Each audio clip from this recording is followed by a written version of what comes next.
Este é o Visão CI, um programa realizado pelo Observatório da Comunicação Institucional, em parceria com a Mega Brasil, e tem como objetivo conversar sobre o universo da comunicação. Eu sou Carolina Correia. Eu sou Manuel Marcondes Neto. Aqui trazemos os destaques do portal ACI. Tudo bem, Carol? Tudo bom, professor? Bom, esse programa aqui vai entrar justo na véspera de carnaval. Então, para quem sextou aí com S de folia, bom carnaval, com muito cuidado, com muita segurança, e que aproveitem muito, né, professor? Sim, carnaval é extravasamento, né? Então, todo mundo possa colocar os seus bichos para depois a gente começar o ano, né? Isso aí.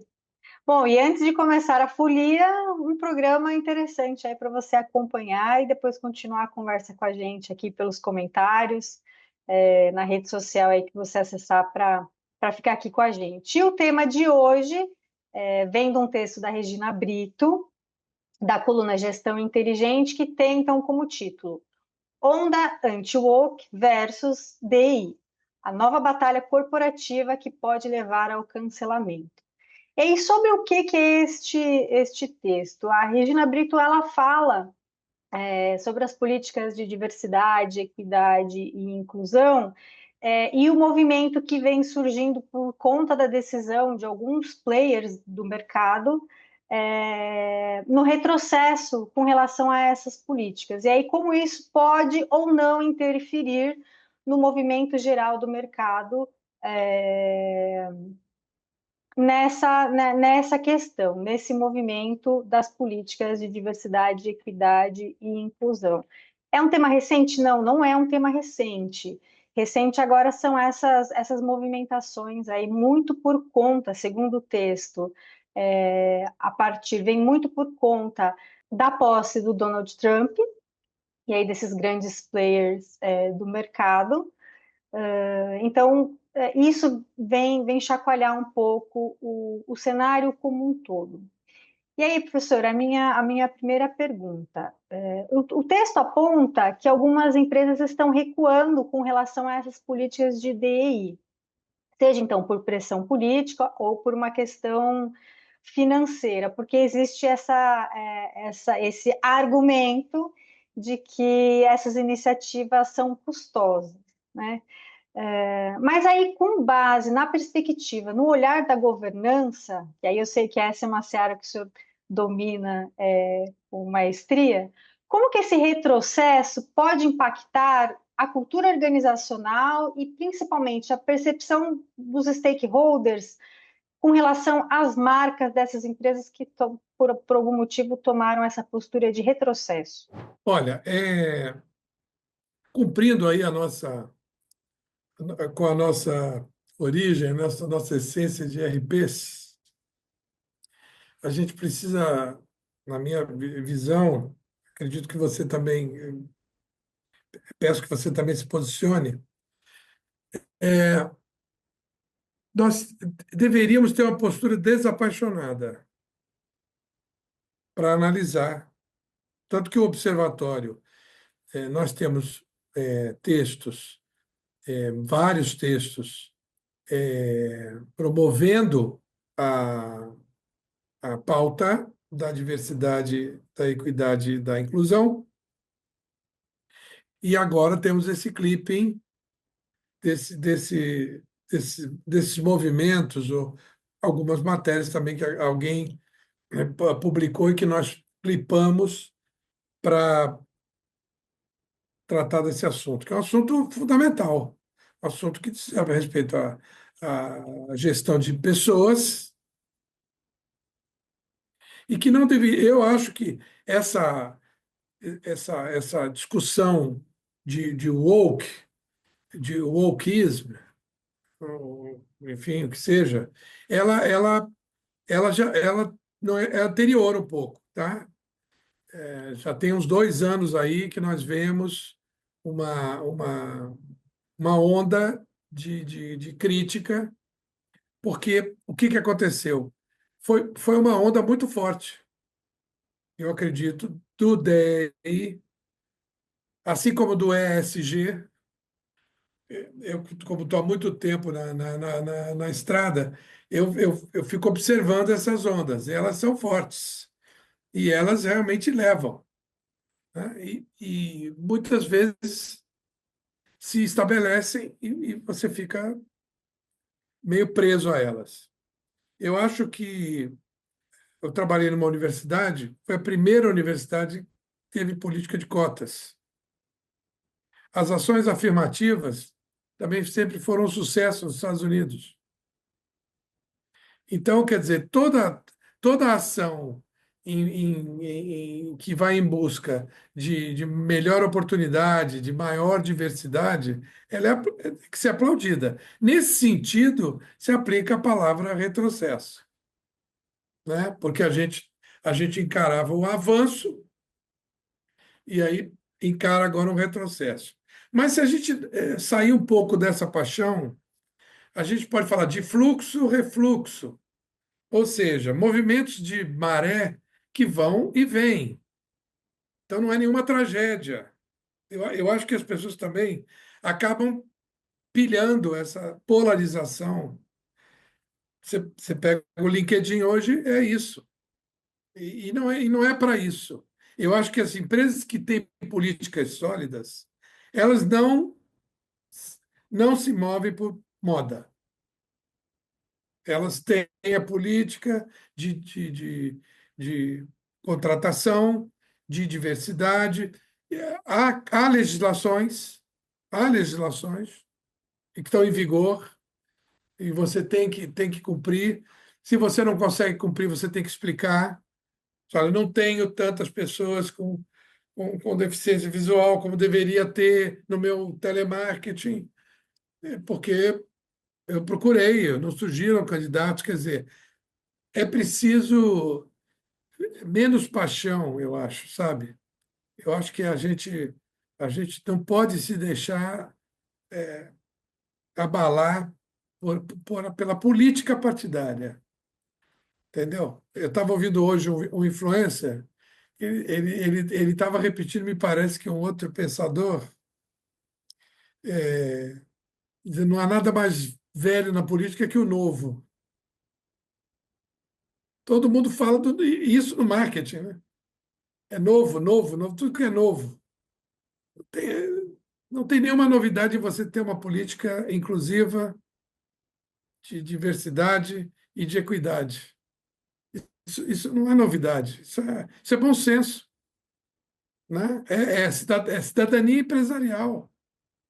Você está numa comunidade.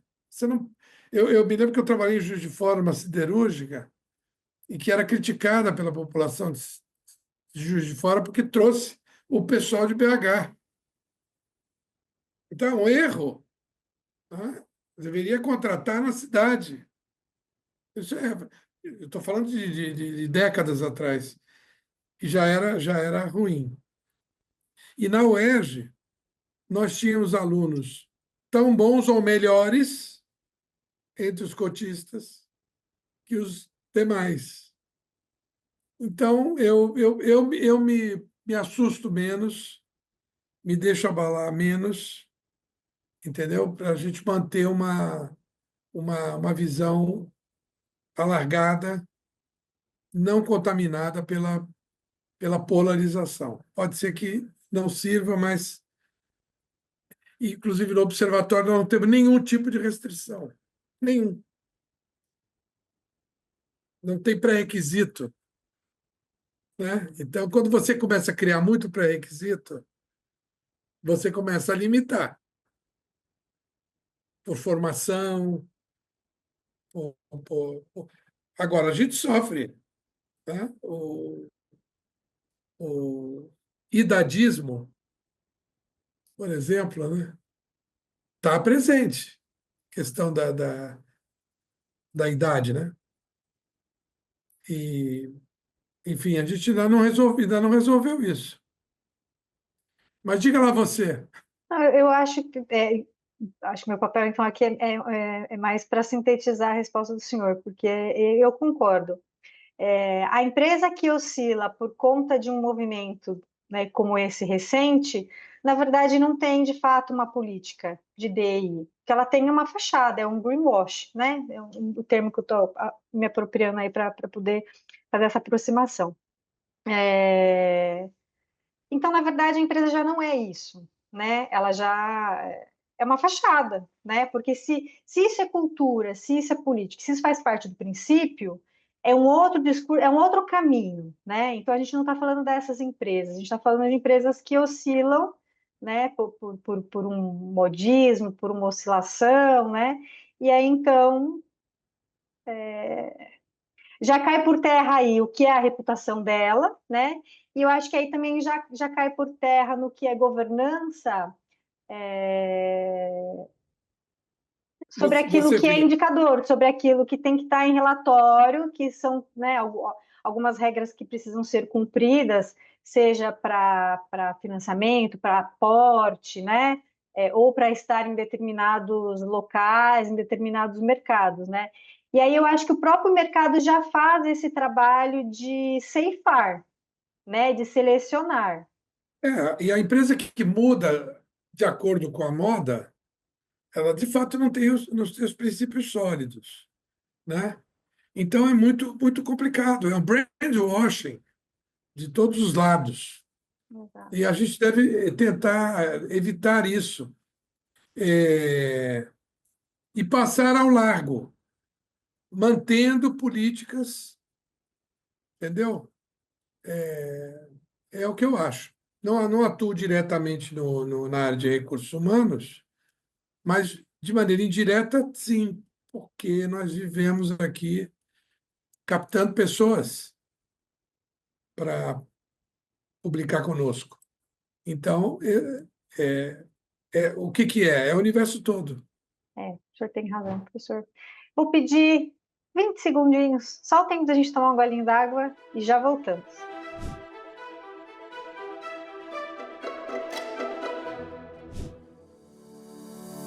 Como está o mercado da comunicação empresarial no Brasil? O que pensa o mercado da comunicação? Como foi o desempenho em 2024 e quais as tendências para este ano? Mas afinal, quem representa o mercado da comunicação no Brasil? Vamos desvendar isso juntos? Participe da pesquisa Mega Brasil com agências de comunicação e junte-se a nós nesta jornada. Você, sua agência e Mega Brasil juntas, escrevendo a história da comunicação empresarial do Brasil.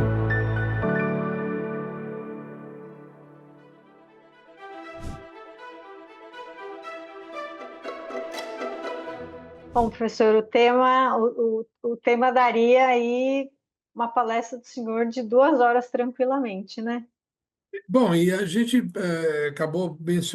acabei mencionando o trinômio, né, o famoso ESG, que também tem sido criticado em alguns meios. E eu, então, aproveito para dizer que nós estamos fora dessa dança, porque em 2021, quando a gente lançou o 5E Index, o Índice de Transparência Ativa, nós já estávamos, como a gente chama, e é o nome, inclusive, da matéria que a gente publicou, muito além do ESG. Porque o ESG ele é uma simplificação, ele é a reedição de ações passadas, como é o caso do triple bottom line, né? E ele se encaixa às mil maravilhas com o discurso mercadológico. Virou uma grife. Está até exagerado o uso dessa sigla. E nós, no observatório, nós vemos, além do ambiental, do social, da governança, aspectos que, como, por exemplo, conduta ética. Ah, mas está embutido na governança. Mas será que a sustentabilidade também não estaria embutida na governança? E o social? O social deveria estar sempre dentro de tudo. Tem outro aspecto importante da governança é a colegialidade nas decisões. Então, quer dizer, há mais coisas, é mais rico o universo, que a gente quer colaborar com a nossa visão, aí eu estou falando da nossa visão de relações públicas, que é uma visão que olha para o relacionamento interinstitucional. Então, a gente sai da governança para ir para o supply chain, para o fornecedor que veio antes, para o distribuidor do nosso produto. A gente vê qualidade total, é uma coisa que não se fala mais, está embutido no indicador. Então, a gente fica um pouquinho. Por exemplo, na época da reengenharia, ficou essa coisa. Uns amavam, os outros odiavam. Os caras foram insensados quando lançaram o conceito, depois eles foram demonizados. Mas tem muita coisa útil na reengenharia, na visão de reengenharia. Então, dar um passinho para trás, olhar, nem sempre é possível, eu entendo. Aqui a gente tem um lugar de reflexão, são estudiosos, são professores, enfim, a gente consegue dar espaço para trás, esse olhar mais calmo e de mais longa distância, tentando dar voz a todos. Quem vai dizer se a gente consegue ou não é o respeitável público. Mas o senhor falou uma questão e eu tenho uma visão positiva sobre, né? Desses termos serem muito utilizados, né? E às vezes a gente pode correr o risco de ter uma deturpação do termo, né? Ou uma simplificação do termo.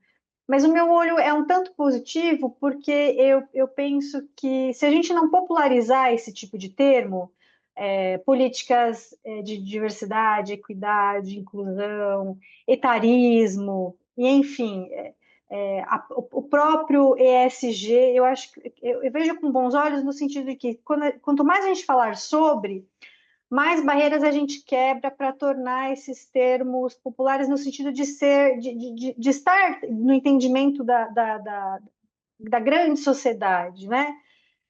Para que depois a gente consiga trabalhar até uma certa consciência sobre, né? Porque se esse termo também fica só ali no conselho administrativo, será que de fato ele está sendo vivido, né? Principalmente quando a gente fala de equidade e de inclusão, se ele não está ali popularizado na organização, eu acho que o objetivo ele não é 100% alcançado, sabe? Então, eu vejo com bons olhos esse movimento grande de muitas pessoas falando sobre, nesse sentido, para a gente tornar isso mais público e mais popular nesse sentido das pessoas conhecerem, né, e quebrarem essa barreira do desconhecido, né, da sigla que eu não falo dentro de casa, né, eu não converso às vezes com a minha mãe sobre, sabe, nesse viezinho, assim, sabe, nesse Não, recortezinho. você está certíssima. E nós, o Observatório, cumprimos também essa fase, porque nós Exato, publicamos muito sobre exato. vários E não é de autores. hoje, né? Se a gente olha ali nas Não, guias do OCI, inclusive tem as temáticas no menu da esquerda, tem um histórico de conteúdo justamente para tornar público, né? Para popularizar, né? Eu uso esse termo, popularizar, né? se você coloca lá, isso é uma coisa que eu aproveito essa oportunidade para dizer o que nos diz o nosso benemérito, né, o professor Luiz Estevão, da Fundação Getúlio Vargas. Ele diz: olha, o observatório vai ser tão mais conhecido quando ele for usado para pesquisas. Quando o repositório, o grande repositório que ele for utilizado em pesquisas. Então, se você coloca lá na linha de pesquisa o trinômio ESG, você vai encontrar muita coisa. Material escrito por administradores, por economistas, por contadores, por compliance officers, enfim, é uma riqueza. Então, concordo com você, e nós, como veículo, aliás, que é repiso isso, né, em janeiro de 2025, nós nos reunimos, como temos que fazer, somos uma ONG, aliás, é um outro tema, né? ONG é a GNI do presente. Não sei se vocês conhecem essa música do Chico Buarque, né? Joga a pedra na GNI. Então, as ONGs são a GNI. Então, toda hora apanhando, de todos os lados. E nós aqui somos uma ONG, e o nosso papel é difundir as melhores práticas de comunicação voltadas para a governança. Então, fiquem super à vontade. Nós não temos nenhuma área restrita, só para assinantes, nada disso. Todo o conteúdo é livre. E a gente quer ser muito útil aos estudantes de graduação, de pós-graduação, enfim. Bom, e para falar de utilidade, né, e de preciosismo, vou pedir mais um golinho d'água, mais uns segundinhos para a gente fazer uma pausa e voltar para falar do índice de transparência ativa. Até daqui a pouco.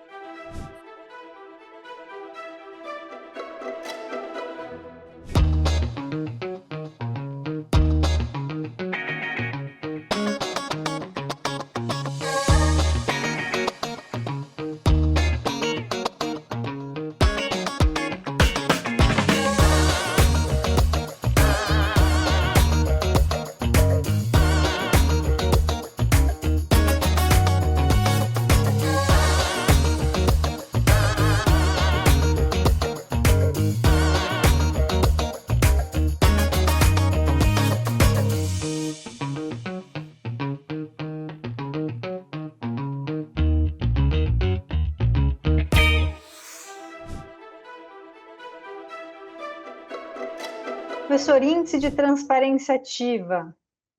Estou aqui com a minha colinha para nos posicionarmos no livro. Estamos na instância 3, relevância, dentro da tática 10, patrocínio, e hoje vamos abordar 2 itens, o 10.7, ativação de patrocínios, e o 10.8, observação da concorrência. Eu quer... não estou hoje com o manual, mas vou mostrar aqui para vocês o aplicativo. O manual está todo aqui dentro do smartphone. Ninguém vai ficar usando um manual pesadíssimo, né? Um livro. Então, para fazer auditoria em loco, você vai lançando o score de cada quesito no smartphone. E o sistema é de uso gratuito e ilimitado. Então, para falar desses dois quesitos, né? É alguma coisa que me chama muito a atenção, porque eu atuei na área de patrocínio. Quer dizer, todos eles são importantes, como eu digo, né? Sempre é importante, mas esse aqui me fala mais alto, porque é uma coisa que no Brasil nós não temos a cultura dessa ativação. Embora a palavra ativação hoje esteja bem mais utilizada, porque no marketing digital se utiliza essa palavra para o trabalho de manutenção, de promoção, de difusão de um conteúdo. Então, você usa esse verbo, ativar o conteúdo. A ativação de patrocínio não é uma cultura no Brasil, como eu vou explicar aqui, que é, por exemplo, na Inglaterra. Você aqui no Brasil, você faz um projeto cultural, por exemplo, e você pede 100 mil reais, e é aceito pelos avaliadores, pelos pareceristas, que 20% desse valor seja para comunicação, que seja para a feitura de peças que você vai construir para divulgar o seu espetáculo de música, o seu livro, a sua exposição. Quer dizer, você tem 100 mil para fazer o evento e você poderia dedicar 20% para a comunicação. Mas isso não é regra. Você vai encontrar pareceristas que acham que é demais. E existem diversas leis de incentivo, estaduais, municipais. Então, os gestores podem dizer, não, não vou aceitar mais de 10% para esse fim, assim como, por exemplo, também o produtor coloca um valor para si, e é muito engraçado quando as pessoas reclamam disso. Ora, o produtor do evento, ele tem que ganhar. As pessoas esquecem isso. Querem que pague os atores, pague os músicos, pague o cenógrafo, pague o catering, pague tudo, e pague a comunicação, mas se tira aqui para você, que sim, é o meu trabalho. E há gente que glosa valores acima de 5% por administrador. Isso varia de cidade para cidade. Muito bem, esse número mágico de 20% é um número ligado ao passado ou ao presente, porque a lei não deixou de existir, a lei que rege a atividade de propaganda, a comissão das agências sempre foi 20%. Então, não é um número que saiu do nada. Mas os ingleses, eles que estão muito bem-sucedidos no marketing esportivo, e aí o exemplo que eu vou dar é da Fórmula 1, eles dizem o seguinte, eles são radicais. Eles dizem, para cada libra que você gasta para um evento, você tem que destinar 3 para promovê-lo. Então, é um número astronômico. Impressionante, inaceitável na cabeça daqui dos nossos administradores da Lei Rouanet. Imagina, você gastar mais com a promoção do que com a arte. E tem um caso interessante, que é folclore, mas tem fundo nos fatos, que foi a produção do Titanic, o filme. O Titanic, à ocasião da produção do filme, foi o filme mais caro da história. Hoje há filmes mais caros, mas ele custou 100 milhões de dólares. Esse era o número. E veja, isso é colocado pelos estúdios como risco, que há filmes que não dão certo. Enfim, então o investimento é do estúdio. E era fadado ao fracasso. Os especialistas, que ele demorou demais para ser feito, ele exigiu mergulhos, pesquisas, pelo preciosismo do diretor. Enfim, então, ele estourou tudo, todos os prazos, todos os orçamentos, tudo foi uma tragédia. E até que um doido qualquer lá, com poder, disse: nós só temos um jeito de resolver. Eu dei o exemplo da Inglaterra na Fórmula 1. Agora estou falando de Hollywood. Esse doido, ele disse assim: olha, só tem um jeito de resolver esse buraco de 100 milhões de dólares. É colocar outros 100 milhões de dólares na promoção do filme. E foi feito. E deu certo. Então, quer dizer, diferentemente do exemplo que eu dei anterior, 1 para 1, né? Para cada dólar da produção, $1 na promoção. Então, essas coisas servem para a gente pensar, não é regra, norma, lei, nada, na questão da ativação.